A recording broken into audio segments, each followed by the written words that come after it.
Duhai perempuan-perempuan dimanapun Anda berada, yang terjebak dalam pengaruh setan untuk menjajakkan dirinya, sehingga disebut dengan pelacur. Maaf, saya tidak ingin memperindah bahasa ini.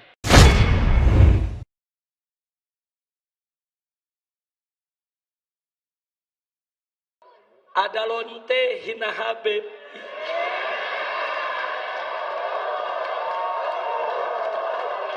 Pusing. Ampe lonte ikut-ikutan ngomong.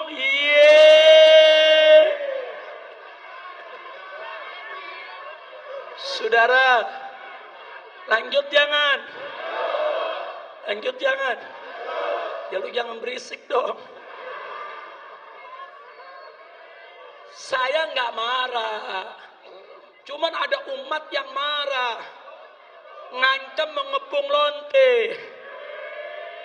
Polisi kalang kabut jagain lonte. Iya.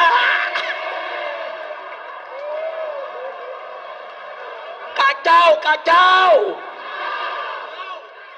Lonte hina Habib digagak polisi.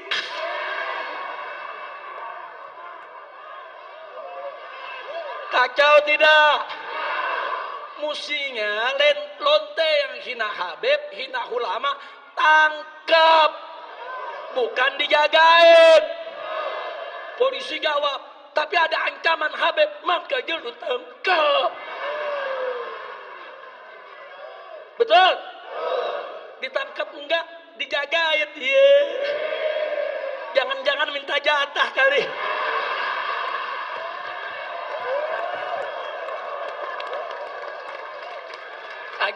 Kacau.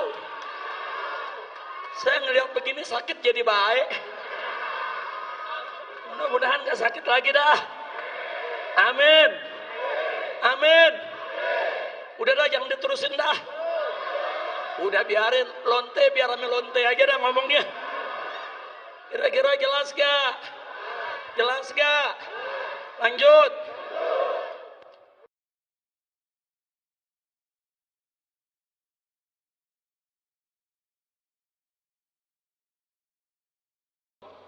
Begini, saya punya hadis sahih dari riwayatnya Imam Ahmad.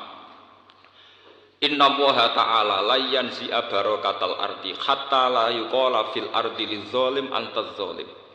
Allah tidak akan mencabut barakatul ardi sampai di bumi tidak dikatakan pada orang zolim antaz zolim. Sekarang begini misalnya, contoh paling mudah yang kita mendapat berkah. Contoh paling mudah kita mendapat berkah dari contoh ini. Sebetulnya atas nama etika Jawa, kita nak ditonggo lonte, iku sawangane secara etika wis urusane dhewe-dhewe. Ora usah mbok omongno iku lonte, sundel, sembah kono. Tapi barokahnya kebenaran bahwa orang nakal harus kita katakan sundel lonte. Itu kelontean dan kesundelan akan tabu terus selama orang masih ngomong untuk lonte itu sundel, untuk orang WTS itu lonte atau sundel. Artinya apa? Orang masih jijik atau merendahkan derajat mereka yang berprofesi sebagai lonte atau sundel. Dan ini baik bagi agama, bagi keberlangsungan moral. Karena masih ada yang menjijikkan proses-proses yang salah.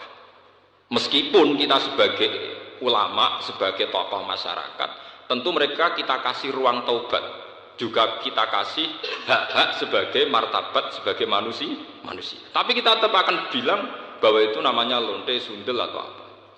Ini rungokno tenan. Sehingga apa? Dengan posisi masyarakat yang merendahkan derajat atau yang berprofesi lonte, orang inginnya itu dagang secara baik-baik. Orang inginnya jadi PNS secara baik-baik. Orang inginnya dapat uang lewat ternak secara baik-baik. Karena mereka tidak mau resiko ngambil profesi cari uang yang resiko dihujat masyarakat. Baik. Bayangkan nanti mungkin di era anak cucu kita, orang yang lonte, yang sundel dibahasakan itu hak asasi. Sehingga orang mungkin generasi anak cucu kita sudah tidak ada istilah lonte sundel. Setiap perilaku sosial dianggap hak asasi. Dan itu awal dari tidak ada agama. Awal dari tidak ada agama. Karena kemudian sing ternak ya hak asasi, sing lonte dianggap hak. Itu bahaya sekali bagi keberlangsungan agama dan moral, dan negara juga nanti repot. Artinya apa? Sebetulnya sifat-sifat anarkis masyarakat, anarkis dengan tanda kutip anarkis terutama dalam perkataan, maling darani maling, lonte darani lonte, itu menolong agama. Karena dengan stigma, dengan pelakupan masyarakat sing jelek, perilaku ini terdianggap jijik. Dengan dianggap jijik, agama bisa jalan. Artinya bisa jalan gitu. Karena si A yang lonte itu dihujat masyarakat, yang lain-lain nggak pernah ingin cita-cita jadi lonte. Sehingga masyarakat akan, bahkan mungkin anaknya lonte sendiri, karena tahu nasib ibunya dihujat, juga bercita-cita tidak jadi lonte. Coba kalau tidak mendapat hukuman dari masyarakat, ibuku begitu juga tidak ada apa-apa. Paham ya? Makanya lonte dan apa akan subur di masyarakat yang sudah tidak peduli dengan nilai-nilai ini. Misalnya di kota-kota besar atau di kawasan lonte. Karena sesama lonte saling tidak mengatakan tabu. Makanya aman.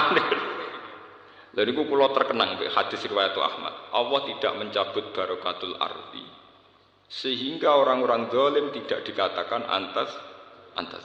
Itu bahaya sekali kalau kita sudah tidak peduli terhadap.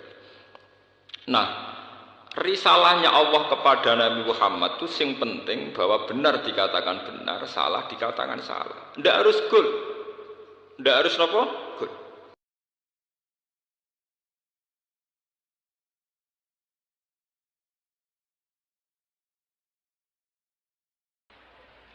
Ustadz, apakah Allah masih menerima taubat kita jika kita sudah pernah berzina? Oh, kalau berzina jangan ikut-ikut saya. Kita zina sama pelacur. Gini,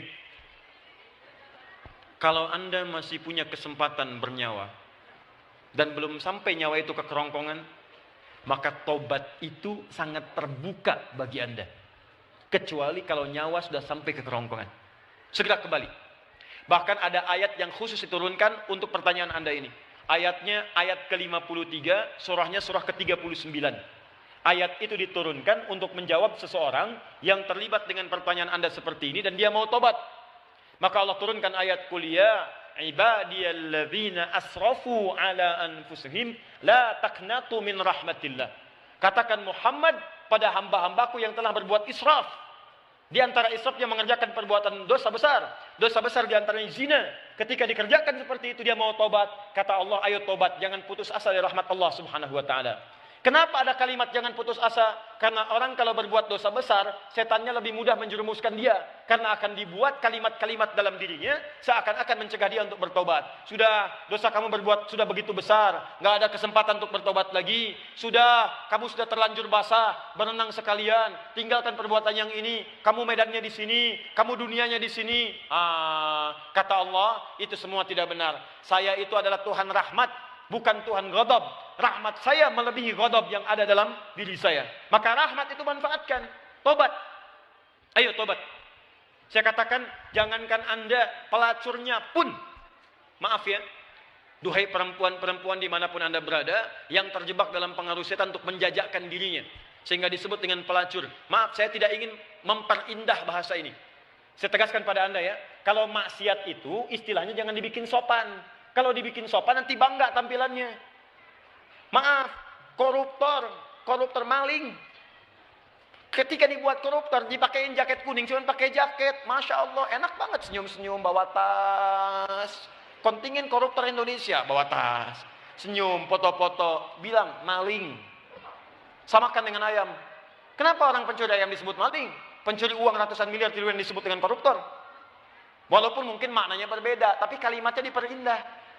Maaf, perempuan menjajakan diri di malam hari, jangan disebut kupu-kupu. Nggak ada hubungan. Kupu-kupu aja nggak begitu. Ya, sebut aja dengan bahasa yang menjijikkan itu, sehingga orang menjauhinya. Pelacur, selesai. Laki-lakinya apa? Jangan dipersempit. Buaya aja nggak begitu.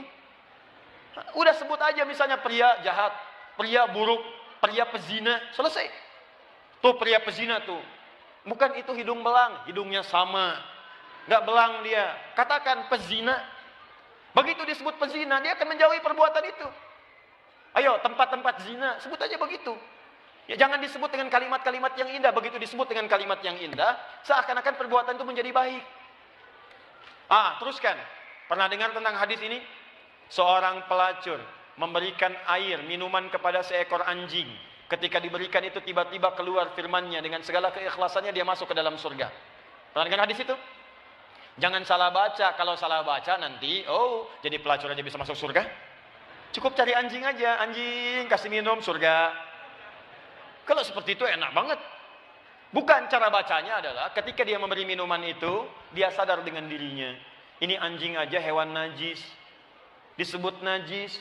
Keadaannya terhina, diberikan minuman, tiba-tiba dia bisa berubah beraktivitas dengan cara yang baik. Saya manusia, bukan hewan. Walaupun saya melakukan perbuatan hina, kenapa saya tidak berubah seperti anjing ini punya energi? Dalam bahasa syariat, wahyu itu disebut dengan tuntunan air. Allah menurunkan air dari langit, membuat tanaman yang kering, tanah yang kering menjadi gembur kembali. Allah menurunkan wahyu-wahyu dari langit, ajaran-ajaran, membuat hati yang kering menjadi subur kembali untuk melakukan perbuatan-perbuatan baik. Sadar dia dengan perbuatan itu, bertobat dirinya, taubat itu yang menggugurkan dosanya, berubah jadi beramal soleh, amal solehnya yang menjadikan dia terjamin surga di sisi Allah Subhanahu wa taala. Pelacur, tobat, masuk surga. Pembunuh 100 orang, tobat, masuk surga. Maka saya ajak orang yang pernah berbuat perbuatan semacam ini, ayo tobat. Ada kesempatan. Dan jangan ditampakkan. Maksiat yang tampak hanya mengundang bencana. Ini sekarang ini sudah banyak nih. Saya perhatikan orang bangga berbuat maksiat. Awas, hati-hati. Homoseksual, lesbian, LGBT, macam-macam sudah bangga. Bikin kontes, bikin macam-macam. Ngundang musibah tuh. Ngundang musibah. Dan kita doakan, kita ajak mereka dakwahi dengan lembut supaya meninggalkan perbuatan-perbuatannya. Doakan Pak. Dalam malam kesempatan hari doa, istighfar. Karena istighfar itu diantaranya bisa menahan murka Allah Subhanahu wa taala. Wa ma kana Allahu liyu'adzibahum wa anta fihim. Muhammad, sepanjang kamu hidup mereka tidak akan pernah saya azab. Kalimatnya fiil. Tapi ketika nabinya meninggal, wa ma kana Allahu mu'adzibahum wa hum yastaghfirun. Kenapa yang pertama kata kerja, yang kedua kata benda?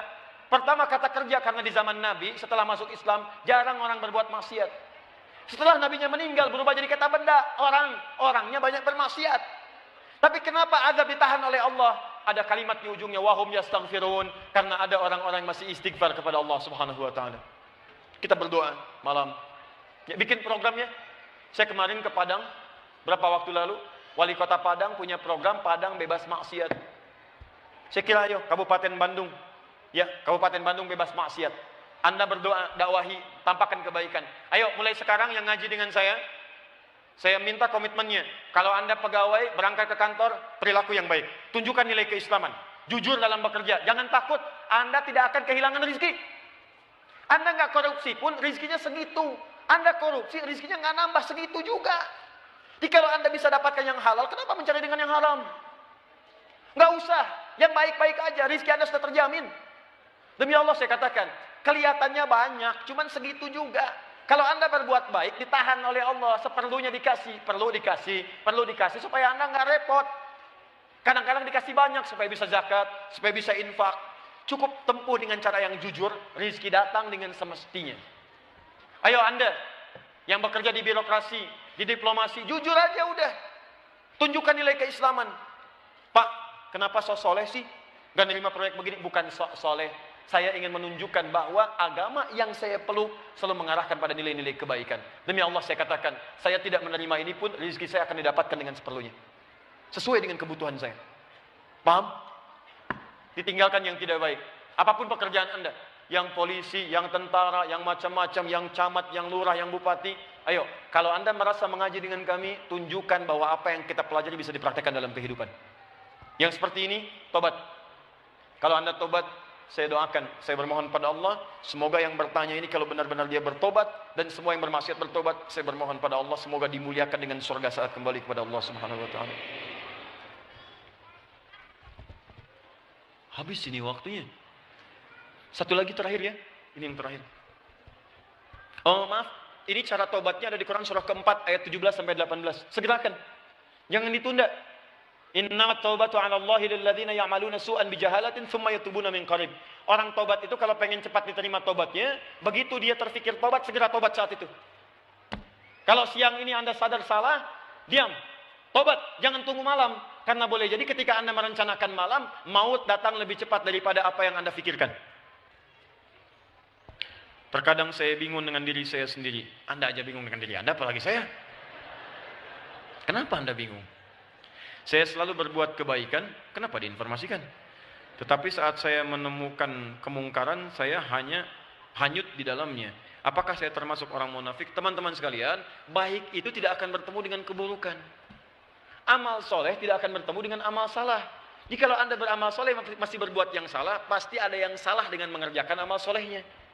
Orang sholat tidak akan maksiat. Nggak ada orang sholat ke masjid, keluar masjid mengambil sendal orang lain. Nggak ada. Ih, sendal saya di mana ya?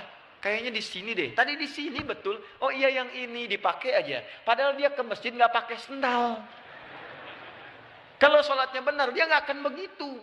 Sering saya lihat di YouTube tuh ada CCTV mengatakan yang ngambil kotak infak, ngambil ini, ngambil itu. Itu kalau orang sholatnya benar nggak akan begitu. Yang mungkin terjadi, cara ibadahnya salah. Karena ibadah yang benar akan menekan Anda untuk berbuat maksiat. Maka dari itu saran saya yang pertama adalah tolong koreksi dulu cara ibadah Anda.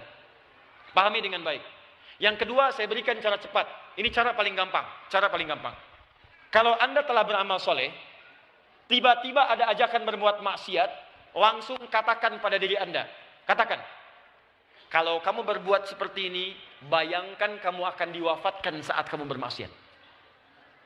Ini cara paling gampang. Jadi kalau Anda ingin berbuat maksiat, bayangkan seketika diwafatkan oleh Allah. Barusan sholat, keluar dari masjid, pengen ngambil sendal orang. Bayangkan saat ngambil sendal itu Anda diwafatkan oleh Allah Subhanahu Wa Taala. Bayangkan saat Anda tanda tangan proyek yang tidak jelas itu diwafatkan oleh Allah Subhanahu Wa Taala. Bayangkan saat Anda diajak berzina diwafatkan oleh Allah Subhanahu Wa Taala. Maka demi Allah saya katakan kematian adalah peringatan yang paling kuat untuk selalu membuat kita dekat dengan Allah Subhanahu Wa Taala.